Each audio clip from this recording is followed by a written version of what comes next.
నమస్కారం అండి. అంతర్యామిలో ఈరోజు అంశం సంకల్ప సిద్ధి. మనకు అందించిన వారు మాడుగుల రామకృష్ణ గారు.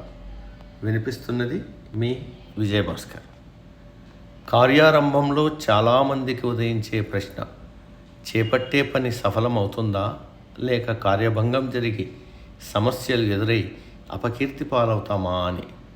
అర్థరహితమైన సందేహాలు క్షణక్షణం ఎదురై మనోబలాన్ని బలహీనపరుస్తాయి.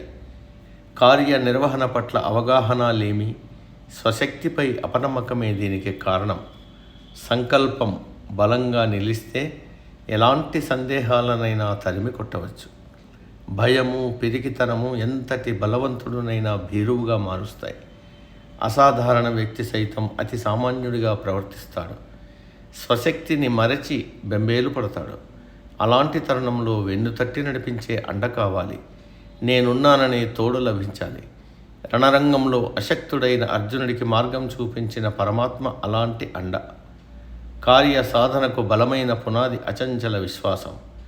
అడుగడుగున అడ్డుతగిలే అపనమ్మకమనే ముళ్లను, రాళ్లను దాటుకుంటూ ముందుకు సాగాలి. గాఢాంధకారంలోనూ నిర్భయంగా నడిపించే దివిటి నమ్మకం. ఈ కార్యాన్ని నేను నెరవేర్చగలననే విశ్వాసం ఎవరినైనా విజేతగా నిలబెడుతుంది.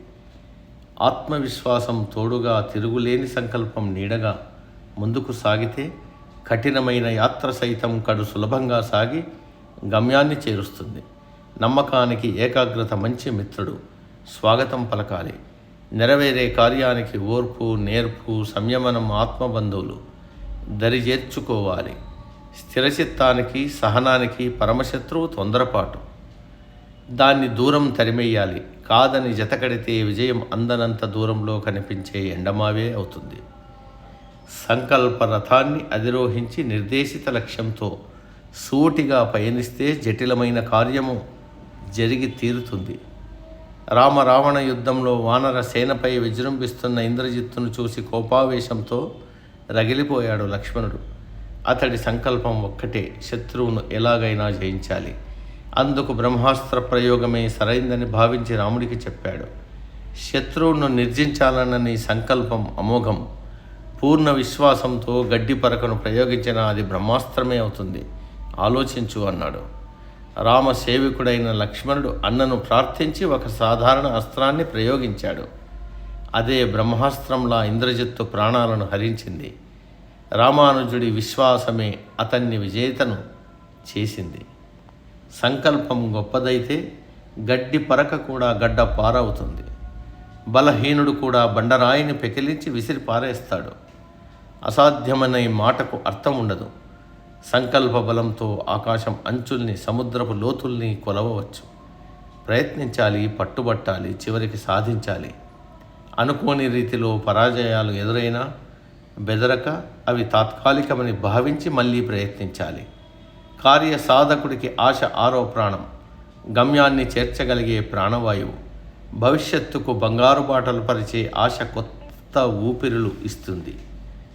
గెలుపు అందలంలో ఊరేగిస్తుంది. విజయానికి ముందు అపజయం సర్వసహజమే అన్న భావన మదిలో స్థిరపడితే ఎదురుపడే పరాజయం దూది పింజలా తేలికైపోతుంది. సులభంగా దాన్ని దాటగలమనే విశ్వాసం మనసును గట్టిపరుస్తుంది. సంకల్పాన్ని స్థిరపరుస్తుంది. గొప్ప నిర్ణయానికి పునాది పడుతుంది. సీతాన్వేషణ సమయంలో సీత జాడ కనుగొనక హనుమ నిర్వేదానికి గురవుతాడు. తనకు తానే ధైర్యాన్ని నింపుకుని మరింతగా ప్రయత్నించి కార్యసాధకుడవుతాడు. అందరికీ ఆనందాన్ని కలిగిస్తాడు. బలమైన నిర్ణయం బలమైన ఆశయాన్ని తప్పక నెరవేరుస్తుంది.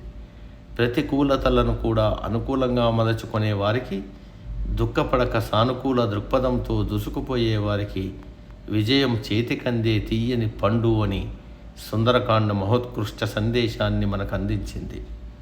సమాప్తం. సర్వే జన సుఖినో భవంతు. అందరూ బాగుండాలి, అందులో మనం ఉండాలి.